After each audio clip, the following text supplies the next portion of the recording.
Hello there friends, welcome back to this Moon Cycles energy forecast. I'm Dana Spirit Butterfly, Dana Parker to some, and I'm here as a spirit channel to assist you with the energies that are present on the planet at the moment. Hopefully it will help you to see your way clearly moving forwards into the next iteration of you and what the planet is available for all of us. Right now is a very special time on the planet, of course, and just to acknowledge that we are currently in the 12th moon cycle of 2020. We are about to head into the 13th moon cycle, but the 12th new moon, so of 2020. We are, of course, moving into the 2021 portal, and the 2021 portal will be different. It's just going to be different for everybody, and we will unravel some of that, of course, across the next few energy forecasts. For now, we want to mostly consolidate where we've been at, but I think, okay, Spirit wants to go there, so let's go there. On the planet at the moment, there's a lot of uncertainty. The uncertainty is obvious to those of you who are here in the world. The uncertainties about our relationships, it's about what the future might hold, it's about how we relate to the external world, it's about where is my place in time and space and how do I move forwards, who do I want to be, what do I want to choose, how do I eat healthily, or how am I sabotaging my energy? Add in your unique question. The answer is that we all have them. Questions themselves, of course, are helpful and are healthy.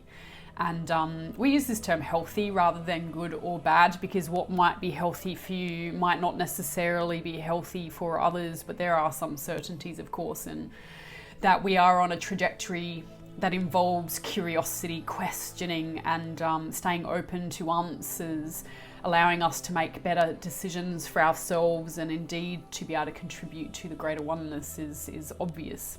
Well, it may not be obvious to you, but for me it's obvious now because of spiritual practice. Spirit is saying that you may be questioning at the moment your ability to be able to choose freely what it is that you do for a job or for a career, or who it is that you're with in relationship. When we of course talk about relationship, we're not just talking about love relationships, although arguably all relationships are about love. When you see that everything that we do and experience is underpinned by love, but that's maybe a conversation for another day. For those of you watching this particular video, suffice it to say, it has been a troubling time for us to appreciate that we still have freedom, and those freedoms are fundamentally available to us still. Modern media and the way we share technology tends to focus our attention towards particular things, and this can create an illusion that there is no choice. And the answer is there's always choice. When you understand sovereignty and how you embody your own energy field, you will recognize that all things happen with your permission. And that is, again, also maybe a conversation for another go. If you have questions around that, of course, you know that. If you have any questions about anything we covered today, you are more than welcome to book a session or to tune into any of my group sessions. We do occasionally do Facebook Lives where you can just tune in and ask some questions there. But we will do them as we are attuned to do them and not necessarily at your choosing. So if you want a reading that's specific for you, then it is really important you reach out and ask about that. This freedom to choose comes with the technology that you have housed in your energy system. And when you see that technology is there and understand how to wield it, how to apply it towards yourself and towards your relationships, then this is where safety lies. It's in the technology, it's in the understanding of who you are and the understanding of the things that are contained within your reach is where creation is possible, the creation of your unique life. When we look at creation, Spirit gave me this analogy earlier today. And, you know, if I were to sit you down on a table and give you a number of crayons or paints or colors or paper to cut out and stick with glue, you would, of course, sit there and go, okay, cool, so what am I doing with this? Some of you might want instruction manuals to tell you exactly where to place which star and which location. And some of you are actually very comfortable at going, okay, I have a blank piece of paper here and I have all of these crayons and all of these colors and all of these shapes and all these things, and I can just create something. The whole point of life is that we are given quite often all of these different colors and all of these different shapes and all of these different things. And sometimes we're given a blank canvas. Sometimes we're given a canvas that already has stuff. But either way, the act of creation involves me taking what is available to me and creating something. At the point of creation, I don't know what I'm creating. I don't know where it's going. Quite often, I don't have a clear picture on what exactly it's going to turn out like, but I may have some ideas or some sensations, or I might have a feeling or be able to tune into that aspect to me that says, what do I want to do? Do I want to put the star in the left corner or the right? Do I want to use a triangle instead of a square? These things are based upon what's available to you, what type of canvas you have, and where you feel you want to put things. And life is the same, you know. Life, quite often, we sometimes expect that we're going to have a paint by numbers system, that we're just going to have, you know, a package that's delivered to us that has X amount of stars and X amount of squares and X amount of, you know, crayons and these color spectrums, and then I'm given like a blueprint, and these go here and these go there. In some way, some of us actually have in our lives a blueprint. You may or may not be aware of it, of course, but all of us have some level of blueprint that tells us somewhat of where some things go. But the majority of your life is still a creation. It's still something where you get to choose. You get to go, okay, well, I recognize that this is available to me, and, you know, I'd really like this, but at the moment it's not on the table, and maybe I could get that, you know? Either way, this is a whole conversation. This is a whole conversation with yourself. And so, of course, Spirit wants me to ask you, how are you going with your creation, with your artwork, with your active expression? How are you going with that? Are you getting creative? Are you expressing yourself? Are you having those conversations with those people? Do you have those dreams and realize that on the table you don't have the things that you need in order to build your dream? Do you need to go outside? Do you need to go and have a conversation with someone? Do you have to beg, steal, or borrow an aspect of something that you don't currently have in order to be able to create that? Can you make do with the stuff that's on the table for now? Can you make do with the stuff that's on the table for now? Because essentially 2021, when we're moving forwards into the new moon cycle, there will be questions asked, and those questions will reveal a lot about you. If you look at the table and the things that are on there, and you see that there are things on there, and you're like, there's nothing on here alike, that's okay, but you have to declare it, you have to know that, and you have to have conversations with yourself. It might also be worthwhile having a conversation around, why is it that I can't just create with what I have? What is it about me that rejects everything that's on my table? Because that in itself is also a conversation that you can have in 2021. Either way, Spirit is showing me a number of things. One is that many of us actually have a clearer slate than we thought we had. Many of us still have images and things printed on our canvas. And we may be blind to those things. And in our blindness, as we're creating, moving things on the top, we find that certain things don't stick down there. And we don't realize the reason why they don't stick on the canvas is because there's still something underneath. And if I don't address the thing underneath, then I can't stick something on top of it on the canvas. And so a good spiritual practice has you understanding what is on my canvas, what is on my table. How am I creating? Am I able to create with what I have? Do I need to have a conversation outside of this? Am I actually acknowledging that I have the power to create? Most of you actually don't see yourself as having a power to create anything in your life, and so you feel stuck and you feel trapped and you feel like you can't move forwards. Interestingly enough, I'm being assured, the 2020 portal, 2020 vision, 2020 was actually about the ability to be able to see clearly, to be able to see all things. And when we see all things, quite frankly, most of the time we see things we do not like, or things that we have visceral experience of rejection or constriction around. And that in itself is, I'm going to use the term normal. It's normal to have some feeling and sensation around things. It's actually really good actually to have a visceral response to something, because it means that it matters. That it matters is true. There's no need to demonize the experience of it. It's okay for you to not like what you have. It's okay. But are you okay with it? Are you giving yourself space to be able to say, I don't like the cards on my table. I don't like this color palette. I don't want to create on this table. I want to go into the lounge room and hang out on the floor. Are you comfortable saying those things? Because if you're not, then you need a spiritual practice. You need to come back to self and you need to recollect your space and you need to take ownership of your life. You are in the driver's seat here. You are able to choose. You have limited freedom only in so much as you acknowledge your limitations, and that in itself is a trauma response. So in that, moving forwards, the future is not fixed. The future will not look what you think it looks like. Similar to if you sat down and had a canvas and went to create something, at the end of your creation process, it may not look like what it is you were planning. If you're lovingly meticulous with your planning and your ability to be able to put things on the table, then great, that's awesome. I don't personally have that skill, and I've learned to embrace the fact that I've just got chaos and messiness that creates into something that's usually quite unique and valuable for me, at least, if not for other people. But for you, if you want the meticulous paint by numbers kind of system, or if you just happen to be one of those geniuses that just can create what it is that you see and build that, then awesome, good on you. We do have some of those people on the planet, but they are rare.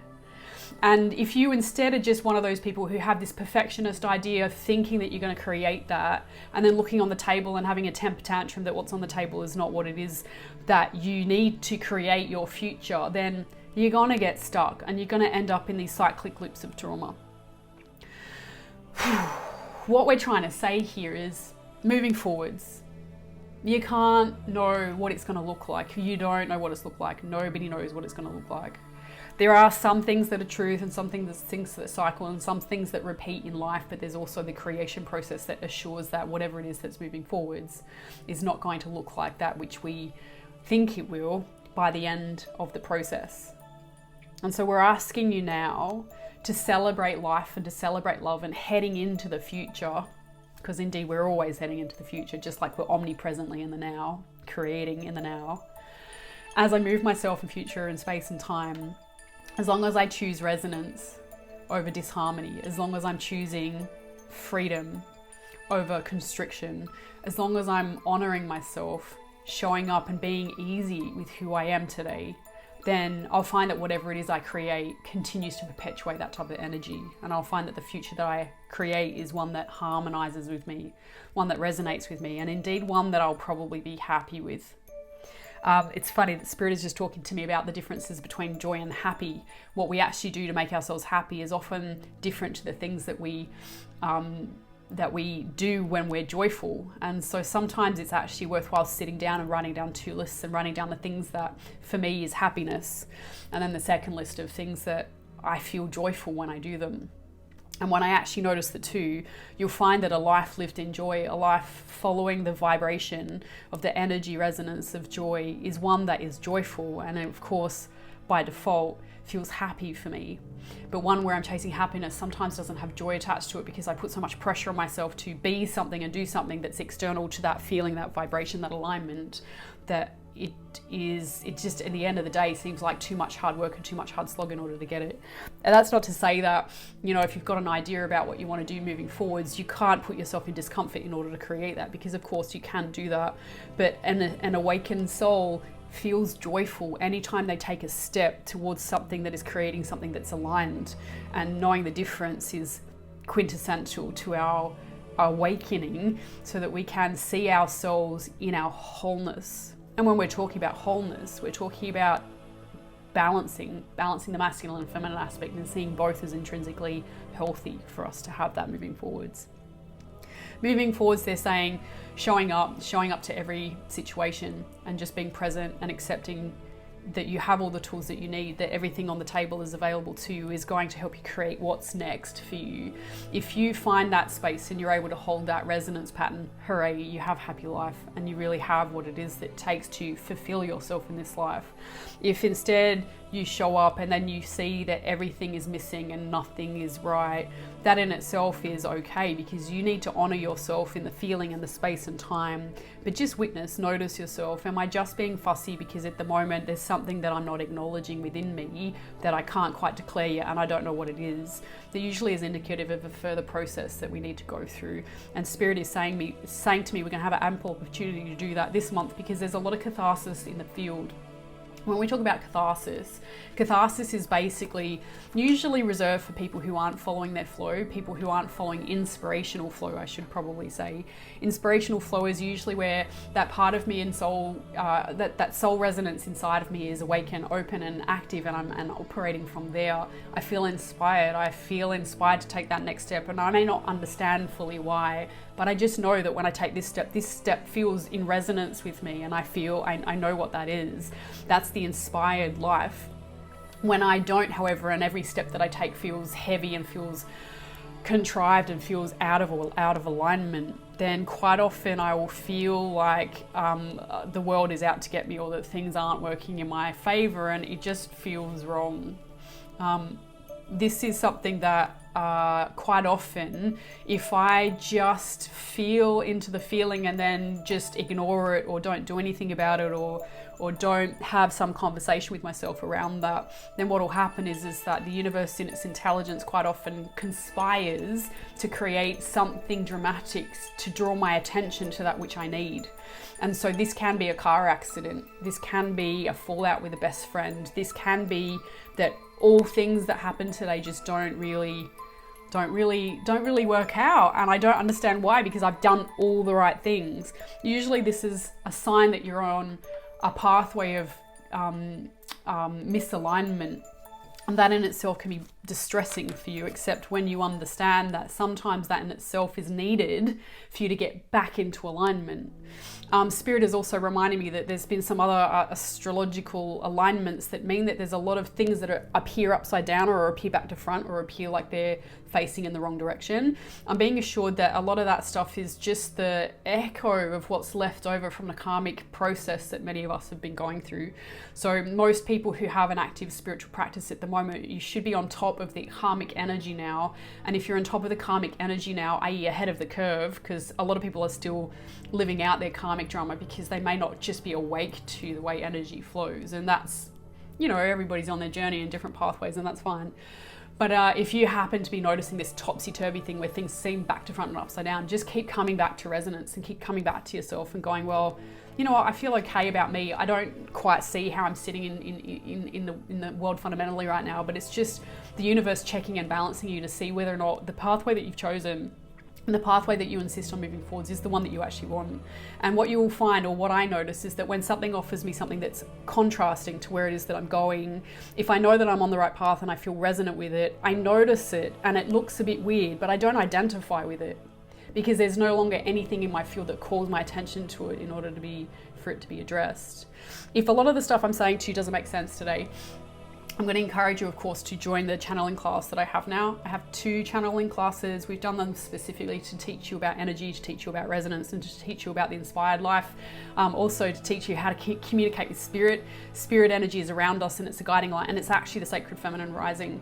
And so when you reconnect to the grid of light that assists you, that is the technology that's beyond you, that is you quintessentially on a source frequency level, and you start to have that dialogue with your rational mind and that aspect of you that we typically call masculine, then you'll find that things start to go easy and start to flow easily, and you start to see with brand new eyes. And that's what 2020 was supposed to awaken in all of us, this understanding that all of this befuddlement in the field and all of this confusion and the lies and all of the constructs that tell us things that are contrary to truth, they're supposed to encourage you to find out where your truth lies.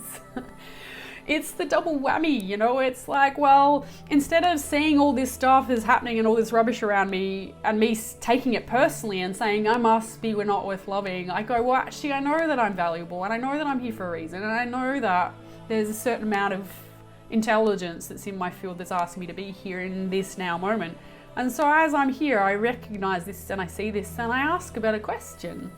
When I ask a better question, I question the mainstream narrative. And that's not necessarily buying into the alternatives either. It's about finding your own intrinsic truth. And that's the dialogue that we're all supposed to be having now. And if you don't have it now, it's okay. The universe is going to continue to offer you a lot of opportunities to have to question yourself, unfortunately, until you start to have a better dialogue with yourself. This is to inspire you to action. So please learn about energy, come to the channeling class. If not, meditation to align group that we run, of course, to anchor energy and to assist you with meditation. Really fundamental practices at the moment. Not the only thing that's available to you, of course, but this is what I'm offering through my own platform. So I would invite you to do that. So Spirit is just bringing me back, of course, just so that we can acknowledge some of the main dates moving forwards, because there's quite a lot of dates across December that are really important for you to acknowledge, because the energy is going to be a bit rough. And when we term rough, we're not saying that it necessarily needs to have a negative connotation. It just means that it's going to be a bit choppy, so it will be changeable. Changeable energy doesn't bother an energy sensitive who has their energy in alignment and with awareness of where their energy lies and how to hold their magnetism. A person, who is out of balance and is still identifying themselves with the external world, will struggle through this period. And so I'll ask you guys, if you haven't already, to get a steady meditation and breath practice to anchor your energy with the earth plane so that you can feel what it is that you need for your quintessential balance. Then it's something that you need to get on board. I can't emphasize this enough. Have I said this enough already? All right, so let's have a look at our dates. Today is the 12/12 portal. By the time you watch this video, it might be after 12/12, but 12/12 is typically the Gaian portal. It's the time at which the earth reminds us that relationships are really important for us. We're in physical form for a really good reason, and that's so that we have the opportunity to relate. The opportunity to relate allows us to recognize ourselves in reflection, but it also allows us to take ownership of our own energy. And it's an offering that allows us to balance the scales to assist the planet to rise. And so learning more about that, of course, I'm not going to go into it now because it'll take way too long, but if you want to tune into what it is that I mentioned on my Facebook page today during the live, then please do that. We'll have some more information probably next year when the 12/12 portal comes up again. Anyway, we're at a great time of mass awakening. We're building up to a portal opening on the 21st of December, and this is a portal opening that has been prophesized as being as coming true for generations of Indigenous Australians. The country that Uluru is based on, so Ayers Rock, for those of you who only know the original, it's not the original, the Anglo-Saxon name for Uluru. Uluru is the original name for the rock at the centre of Australia. A very, very spiritual place, and at the moment is undergoing a massive metamorphosis that started last year. At the time period when the Anglo-Saxon Australian government gave back the land to the Indigenous elders of the area, and this signified a time of change in the planet. There's a lot more around that. I will put some posts in the video information, so you can look it up if you would like. But 21/12 is also solstice. So here in Australia it's summer solstice. In the southern hemisphere, in the northern hemisphere, it's winter solstice, and that will be on the 21st of the 12th. And so the Gaian portal that's being opened will be here, opening at Australian Eastern Standard Daylight Saving Time, so Melbourne time, at 9:02 p.m. on the 21st of the 12th. So if you'd like to look that up and see what time period, we are encouraging everybody to, just before that time period, find yourself a quiet space, light a candle, breathe, connect into the Earth Mother after you connect in with your own soul's resonance, and send some love towards the centre of Australia. Doing this assists the portal to activate. It assists you to access the frequency that will assist you to smooth out your own unraveling over the next 24 to 48 hours after that event, and you'll find that the new year will be clearer. Things will just work out better for you. Energy works, and sometimes when you do the right thing at the exact right time, you just find that things work out for you, and you don't need to understand the whys, you understand. But that's on the 21st of the 12th. So we have the new moon on the 14th, 15th. Here in Australia it's the 15th of the 12th, and it's actually a solar eclipse, so that'll be a 3-day window, so two days before, or a day and a half before and a day and a half afterwards, where the energy will be low and it'll be vibrationally rebalancing, ready for the next moon cycle. The eclipse in itself is only a partial eclipse, so it's not a major eclipse. There's other astrological alignments, specifically Saturn and Jupiter are going to be the closest that they've been in hundreds of years. And that in itself is going to assist with this portal opening on the 21st to the 12th. Of course, Christmas, New Year, this period is also quite vital. The full moon's on the 30th of the end of the month, and New Year's, of course, is on the 31st to the 12th. So at the end of the month, that's the month of December, there is a full moon resonance patterning, and so from now until the 21st, please ground, anchor and align your own energy with the earth plane. Please be present with you, send love through to the earth mother and build your relationship with her. That's the most important thing. By the time the portal opens, you'll find that there'll be a series of cathartic energies that travel through you. Just be present with you and allow them to travel through you. You'll find that on the other side, you'll get clarity. You'll get clarity as to what your next steps are and how to move forwards and how this aligns with the external world around you. The next new moon is the 13th of January. And so between now and the next time we do an energy cycle forecast, please be well, please tune in with you, please be present with you, and please dedicate some time to a regular spiritual practice. We urge you, now is the best time to be connected to your spirit, to receive the light that is there, to be able to feel supported, nurtured, and taken care of as you take your next steps moving forwards into your physical, most beautifully abundant life. And so with that, guys, I send you kisses. You know, I love to send all of my loved ones kisses, and you guys are definitely beloved, if not by me, but also by your spirit connection. And so please be well and have a brilliant new year. Have a brilliant slide into the new year. Please let me know how you go. If you've got anything to share, anything spiritual that happens to you that's a little bit amazing, or you have questions about, you know, I'm always open to hearing stories about people's experiences. And either way, I do hope that you'll be able to join us for our Becoming practice, which starts on the 28th of December, or the 27th in the Northern Hemisphere of December, and travels for 6 days to reset your energy and to release old energy in order to be able to welcome in the new year with a focus. So if you can join us for that, I do encourage you to do that. It's $28 in your local currency to be able to assist you to support your own intelligence to work together for a harmonic resonance that brings to you light, peace, love, abundance, wealth, all of those beautiful things that can support you a little bit further as you self-actualize. We're here for an inspired life, and so let's get started, and it starts with you. So be well. I'm looking forward to our next time. So take care, my friends. Until next time. See you.